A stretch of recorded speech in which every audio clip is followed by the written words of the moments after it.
ದೋಸ್ತ ಫಾರ್ಮಿಂಗ್ ಭಾಳ ಒಳ್ಳೇದೈತಿ ಆದ್ರೆ ರಿಯಲ್ ರೊಕ್ಕ ಎಲ್ಲಿಂದ ಬರ್ತಾವ ಅಂದ್ರೆ ಎನಿಮಲ್ ಫಾರ್ಮಿಂಗ್ ದಿಂದ. ಯಾಕಂದ್ರೆ ಇದು ಸೀಸನಲ್ ಅಲ್ಲ, ವರ್ಷ ತನಕ ನಿಮ್ಗೆ ಇನ್ಕಮ್ ಕೊಡ್ಬೋದು ಹೋಗ್ತಿರ್ತಿ. It means continuous income, low investment high profit ಬರುವುದಿಲ್ಲ ಅಂದ್ರೆ ಎನಿಮಲ್ ಫಾರ್ಮಿಂಗ್ ದಿಂದ. ಮತ್ತೆ ಗೌರ್ಮೆಂಟ್ ಕಡೆಯಿಂದ ಸಪೋರ್ಟ್ ಸಬ್ಸಿಡಿ ಇಂಥವೆಲ್ಲನೂ ಸಿಗ್ತಾವು. ಅದಕ್ಕೋಸ್ಕರ ಎನಿಮಲ್ ಫಾರ್ಮಿಂಗ್ ಬಗ್ಗೆ ನಾವು ತಿಳ್ಕೋಬೇಕು. ಈ ಒಂದು ವಿಡಿಯೋದಾಗ ನಾವು 5 ಎನಿಮಲ್ ಫಾರ್ಮಿಂಗ್ ಬಗ್ಗೆ ಮಾತಾಡ್ನು.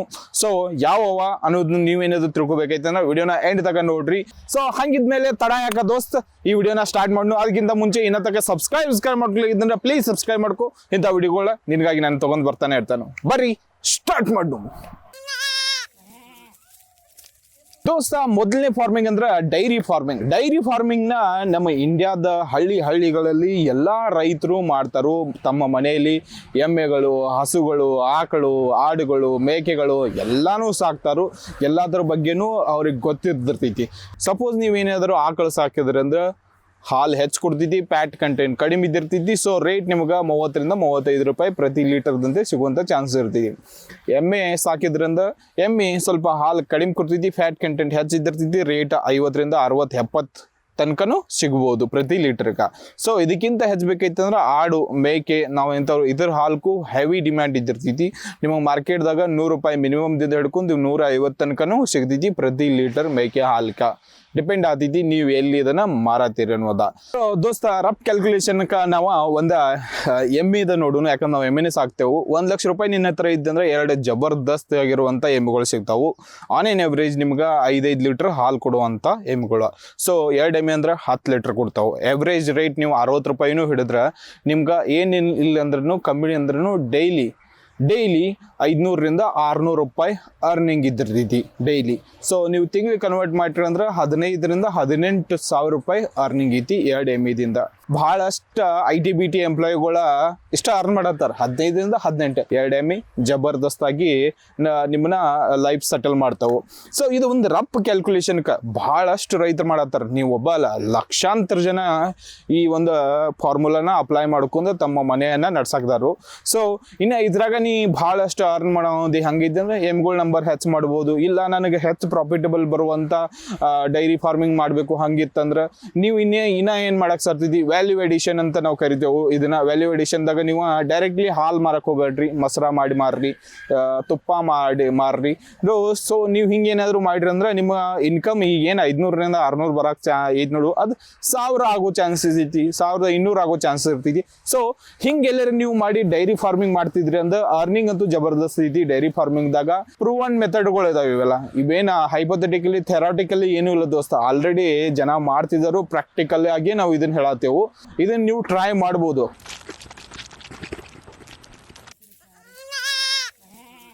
ದೋಸ್ತ, ಗೋಟ್ ಫಾರ್ಮಿಂಗ್ ಅಂತ ಕರಿತೇವೆ ಇದನ್ನ. ರೈತರು ATM ಅಂತಾನೆ ನಾವು ಕರಿಬಹುದು. ಎನಿ ಟೈಮ್ ನೀವು ಯಾವ್ದೋ ಮರಿನ ಮಾರ್ಕೆಟ್ದಾಗ ಇಡ್ರಿ, ಜಬರ್ದಸ್ತ್ ರೇಟ್ ಅಂತೂ ಸಿಗ್ತೈತಿ.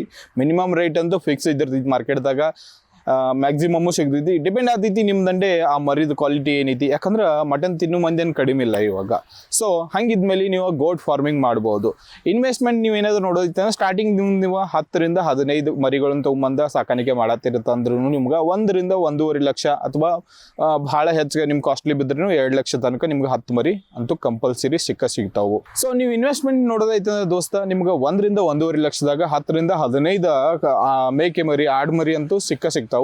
ಅದನ್ನ ನೀವು 1 ವರ್ಷ ಏನಾದ್ರು ಪಾಲನೆ ಮಾಡಿದ್ರಿಂದ ಅಥವಾ ನೀವು ಕ್ರಾಸಿಂಗ್ ಮಾಡಿಸಿರಂದ್ರೆ ಇಯರ್ಲಿ ನಿನಗೆ 1 ಆಡ 2 ಮರಿಗಳನ್ನ ಅಂತೂ ಹಾಕಿ ಹಾಕ್ತೈತಿ. ಸೊ ಬರೋ 1 ವರ್ಷದಿಂದ 2 ವರ್ಷದಾಗ ನೀವು 10 ಏನಾದ್ರು ತಂದಿದ್ರಿ ಅಂದ್ರೆ ಅವು 30 ಆಗುವಂಥ ಚಾನ್ಸಸ್ ಇದ್ದಿರ್ತಾವೆ. ಸೊ ಮಾರ್ಕೆಟ್ದಾಗ ಖಾಯಮ ಡಿಮ್ಯಾಂಡ್ ಇದ್ದಿರ್ತೈತಿ. ಸೊ ರೇಟ್ ನೀವು ಏನು 5,000 ಕೊಟ್ಟು ಬಂದಿದ್ರಂದ್ರೆ ಮಿನಿಮಮ್ ನೀವು 6 ತಿಂಗಳ 7 ತಿಂಗಳ ಹಿಡಿದ್ರೂ ಕೂಡ ಅದು 8 ರಿಂದ 10 ಸಾವಿರಕ್ಕೆ ಮಾರುವಂಥ ಚಾನ್ಸ್ ಇರ್ತೈತಿ. ಡಬಲ್ ಆಗೋ ಚಾನ್ಸಸ್ ಇದ್ದಿರ್ತೈತಿ. ಸೊ ಹಂಗಿದ್ಮೇಲೆ ಇನ್ವೆಸ್ಟ್ ಮಾಡಿದ ರೊಕ್ಕಕ್ಕೆ ಮತ್ತು ನಿಮಗೆ ಬರುವಂಥ ಪ್ರಾಫಿಟ್ಗೆ ಅಬ್ವಿಯಸ್ಲಿ ಡಬಲ್ ಇದ್ದಿರ್ತೈತಿ 6 ರಿಂದ 1 ವರ್ಷದಾಗ. ಈ ಎನಿ ಟೈಮ್ ಮನಿ ಐತಿ ನೋಡು, ಇದನ್ನ ನೀವು ಯೂಸ್ ಮಾಡ್ಕೋಬಹುದು.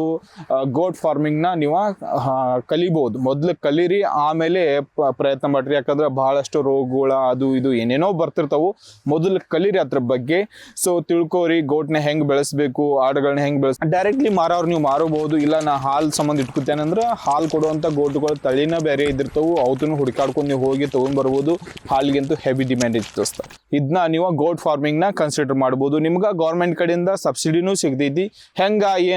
ಐತಂದ್ರೆ ನಿಮ್ಮ ನಿಯರೆಸ್ಟ್ ಇರುವಂಥ ಗೌರ್ಮೆಂಟ್ ಬ್ಯಾಂಕಿಗೆ ಹೋಗ್ರಿ, ಬ್ಯಾಂಕ್ ಮ್ಯಾನೇಜರ್ ಜೊತೆಗೆ ಮೀಟ್ ಮಾಡ್ರಿ, ಅವ್ರಿಗೆ ಹೇಳ್ರಿ ಸರ್ ಹಿಂಗೆ ಇಂಥದ್ದು ಮಾಡೋದೇನು, ಸೊ ನಿಮಗೆ ಲೋನ್ ಬೇಕಾಗಿತ್ತು ಅಂತ ಡೀಟೇಲ್ ಆಗಿ ಕ್ಲಿಯರ್ ಆಗಿ ಎಲ್ಲ ತಿಳಿಸಿ ಹೇಳ್ತಾರೆ ನಿಮ್ಗೆ ಅವ್ರ.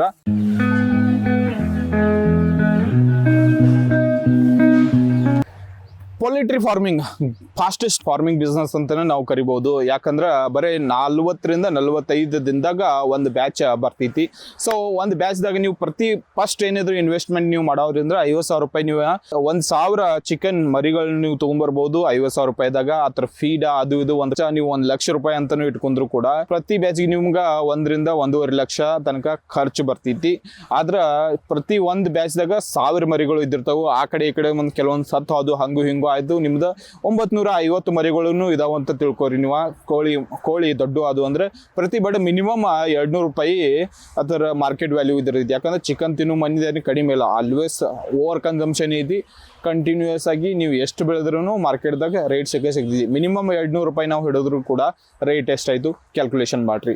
45 ದಿನದಾಗ ಬರುವಂತ ಒಂದು ಬಿಸ್ನೆಸ್ ಅಂತಾನೆ ನಾವು ಕರಿಬಹುದು. ನೆಕ್ಸ್ಟ್ ಮತ್ತೊಂದು 10-15 ದಿನ ಬಿಡೋದೈತಿ, ಮತ್ತು ಮರಿಗಳನ್ನ ನೀವು ತಗೊಂಡ್ ಬರ್ಬೋದು. ಸೊ ಇದು ಕಂಟಿನ್ಯೂಸ್ ಪ್ರೊಸೆಸ್ ನೀವು ಮಾಡ್ಬೋದು.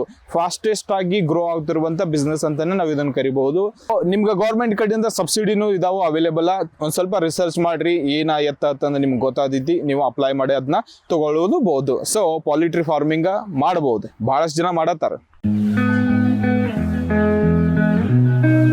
ಸೊ ದೋಸ್ತ, 4ನೇ ಫಾರ್ಮಿಂಗ್ ಬಿಸ್ನೆಸ್ ಅಂತಾನೆ ಇದಕ್ಕೆ ಕರಿಬಹುದು ನಾವು ಫಿಶ್ ಫಾರ್ಮಿಂಗ್. ಫಿಶ್ನ ಭಾಳಷ್ಟು ಬೇರೆ ಬೇರೆ ವಿಧದಾಗ ಬೆಳಿತಾರೋ.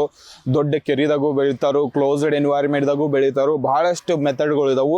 ರಿಸರ್ಚ್ ಮಾಡಕ್ಕೆ ನೀವು ಸ್ಟಾರ್ಟ್ ಮಾಡ್ರಿ, ಯಾವ ಮೆಥಡ್ದಾಗ ನಾವು ಫಿಶ್ ಬೆಳೆದ್ರೆ ಹೆಚ್ಚು ಪ್ರಾಫಿಟ್ ನಮ್ಗೆ ಸಿಗತೈತಿ ಅಂತಂದ. ಫಿಶ್ ಫಾರ್ಮಿಂಗ್ ನೀವೇನಾದರೂ ಮಾಡೋದ್ರಿಂದ ಮಿನಿಮಮ್ ನಿಮ್ಗೆ 100 ರೂಪಾಯಿ ಕೆಜಿದಿಂದ ಹಿಡ್ಕೊಂಡು 200 ರೂಪಾಯಿ ಕೆಜಿ ತನಕ ಹೋಗುವಂಥ ಮೀನುಗಳು ಅವೈಲೇಬಲ್ ಇದಾವೆ. ಡಿಪೆಂಡ್ ಆಗ್ತೈತಿ ಅದ್ರ ತಳಿಗಳು ಯಾವ್ದಾವು ಅಂತ, ಅದ್ರ ವಜನ್ ಏನೈತಿ, ಅದ್ರ ಟೇಸ್ಟ್ ಏನೈತಿ, ಭಾಳಷ್ಟು ಥಿಂಗ್ಸ್ ಮ್ಯಾಟ್ರ್ ಆಗ್ತಾವು. ಐ ಡೋಂಟ್ ನೋ, ನಾನು ಯಾವಾಗ ತಿಂದಿಲ್ಲ, ನಂಗೆ ಗೊತ್ತಿಲ್ಲ. ಬಟ್ ಏನಂದ್ರೆ ಮಾರ್ಕೆಟ್ದಾಗ ಈ ವ್ಯಾಲ್ಯೂ ಅವೈಲೇಬಲ್ ಐತಿ. ಫಿಶ್ ಫಾರ್ಮಿಂಗ್ದಾಗ ನೀವು ಲೋವೆಸ್ಟ್ ಇನ್ವೆಸ್ಟ್ಮೆಂಟ್ದಿಂದ ಸ್ಟಾರ್ಟ್ ಮಾಡಿ ಹೈಯೆಸ್ಟ್ ಅರ್ನಿಂಗ್ ಮಾಡೋಕೆ ಸಾಧ್ಯ ಐತಿ. ಸೊ ನೀವು ಓಪನ್ ಪಾಂಡ್ ಮೆಥಡ್ ಅಂತ ಒಂದು ಕರಿತಾರು. ಹೊರಗಡೆ ಇರುವಂಥ ಕೆರಿದಾಗ ನೀವು ಬೆಳ್ಕೋಬಹುದು. ನಿಮ್ಮ ಮನೆ ಸುತ್ತಮುತ್ತ ಕೆರಿಗಳೇನಿದ್ರು ಅಲ್ಲಿ ಕೂಡ ನೀವು ಬೆಳೆಯಕ್ಕೆ ಸ್ಟಾರ್ಟ್ ಮಾಡ್ಬೋದು ಪರ್ಮಿಷನ್ ತಗೊಂಡ. ಇಲ್ಲ ಆಯ್ತು ನಿಮ್ಮ ಹೊಲ ಐತಂದ್ರೆ ನೀವು ಪಾಂಡ್ ರೆಡಿ ಮಾಡಿಸ್ತಾರೋ, ಗೌರ್ಮೆಂಟ್ ಸಬ್ಸಿಡಿ ಅದು ಇದೆಲ್ಲ ಸಿಗ್ತಾವು, ಅದನ್ನು ತಗೊಂಡ ನೀವು ಪಾಂಡ್ಗಳನ್ನ ರೆಡಿ ಮಾಡ್ಕೋಬಹುದು. ರೆಡಿ ಮಾಡಿದ್ಮೇಲೆ ಅದ್ರಾಗ ನೀವು ಮೀನುಗಳನ್ನ ಬೆಳಿಬೋದು. ಒಂದು ಎಕರೆದಾಗ ನೀವು ಏನಿಲ್ಲ ಅಂದ್ರೂ 3 ರಿಂದ 4 ಟನ್ ಮೀನುಗಳನ್ನ ಬೆಳಿಬೋದು ಒಂದು ವರ್ಷಕ್ಕೆ.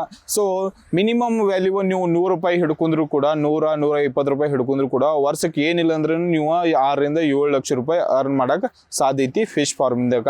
ಫಿಶ್ ಫಾರ್ಮಿಂಗ್ದು ಕೂಡ ನಿಮ್ಗೆ ಮೀನುಗಳನ್ನ ಬೆಳೆಯೋಕೆ ಸಬ್ಸಿಡಿಗಳು ಅವೈಲೇಬಲ್ ಇದಾವು, ಪಾಂಡ್ ರೆಡಿ ಮಾಡ್ಕೊಳಕ್ಕೆ ಸಬ್ಸಿಡಿಗಳು ಅವೈಲೇಬಲ್ ಇದಾವು. ಬಟ್ ಸ್ವಲ್ಪ ರಿಸರ್ಚ್ ಮಾಡ್ರಿ. ಸೊ ಫಿಶ್ ಫಾರ್ಮಿಂಗ್ ಬಗ್ಗೆ ಫುಲ್ ಆ್ಯಂಡ್ ಡೀಟೇಲ್ ಆಗಿ ತಿಳ್ಕೊರಿ, ಆಮೇಲೆ ನೀವು ಫಿಶ್ ಫಾರ್ಮಿಂಗ್ ಮಾಡ್ಬೋದು. ನಿಂಗೆ ಗೊತ್ತಿದ್ದೇನೋ ದೋಸ್ತ, ಫಿಶ್ ಫಾರ್ಮಿಂಗ್ದಾಗ ಸೆಟ್ ಆದಂಥ ರೈತರ ಮಿನಿಮಮ್ 15 ರಿಂದ 20 ಲಕ್ಷ ರೂಪಾಯಿ ಪ್ರತಿ ವರ್ಷ ಅರ್ನ್ ಮಾಡತ್ತಾರು. ಆ ಕ್ಯಾಟಗಿರಿದಾಗ ನೀವು ಹೋಗ್ಬೇಕಾಯ್ತಂದ್ರೆ ಒಂದು ಸ್ವಲ್ಪ ಸ್ಟ್ರಗಲ್ ಮಾಡಿ ಇನ್ಫಾರ್ಮೇಶನ್ ತಿಳ್ಕೊರಿ, ಬೆಳೆಯಕ್ಕೆ ಸ್ಟಾರ್ಟ್ ಮಾಡ್ರಿ.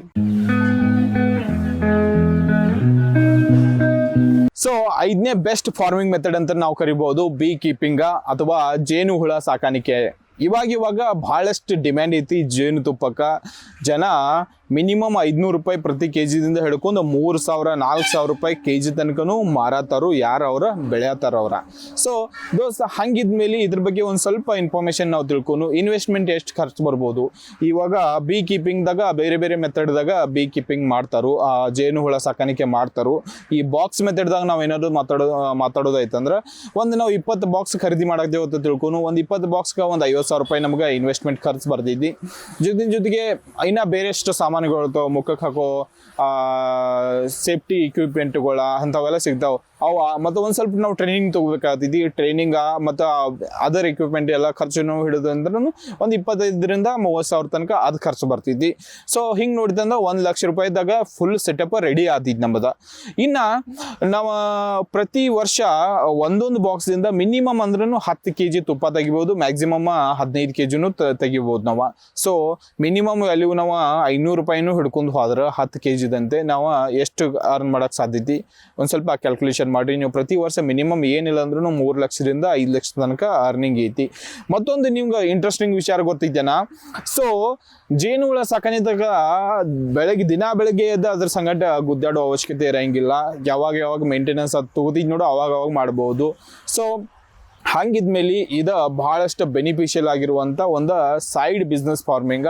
ನೀವು ಬೇರೆ ಏನಾದರೂ ಬೆಳೆಗಳು ಮಾಡ್ತಿದ್ರಿ ಅದ್ರ ಸಂಗಟ ಇದನ್ನು ಮಾಡ್ತಿದ್ರಿಂದ ಇದು ನಿಮಗೆ ಭಾರಿ ಹೆಲ್ಪ್ ಮಾಡ್ತೈತಿ. ಸಪೋರ್ಟಿವ್ ಬಿಸ್ನೆಸ್ ಸಿಸ್ಟಮ್ ಅಂತಲೇ ಇದನ್ನು ನಾವು ಕರಿಬೋದು.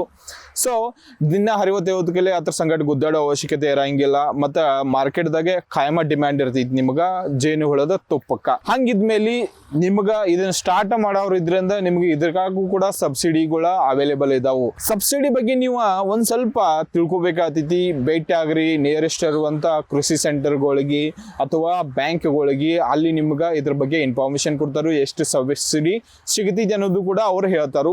ಇದರಿಂದ ನೀವು ಸ್ಟಾರ್ಟ್ ಮಾಡ್ಬೋದು ಜೇನುಹುಳ ಸಾಕಾಣಿಕೆ. ಸೊ ಇದ 5ನೇ ಫಾರ್ಮಿಂಗ್ ಬಿಸ್ನೆಸ್ ಅಂತಾನೆ ಕರಿಬಹುದು. ಈ ವಿಡಿಯೋ ಹೆಂಗೆ ಅನಿಸ್ತಿದೆ ನಿಮ್ಗೆ? ಚಲೋ ಅನಿಸ್ತಂದ್ರೆ ಲೈಕ್ ಮಾಡ್ರಿ, ಇನ್ಫಾರ್ಮೇಟಿವ್ ಅನಿಸ್ತಂದ್ರೆ ಸಬ್ಸ್ಕ್ರೈಬ್ ಕೂಡ ಮಾಡ್ಕೊರಿ. ಮುಂದಿನ ವಿಡಿಯೋದಾಗ ಮತ್ತೆ ಸಿಗ್ತಾನು ಇಂಥ ಒಂದು ಹೊಸ ಟಾಪಿಕ್ ತಗೊಂಡ. ಅಲ್ಲಿ ತನಕ ನಮಸ್ತೆ.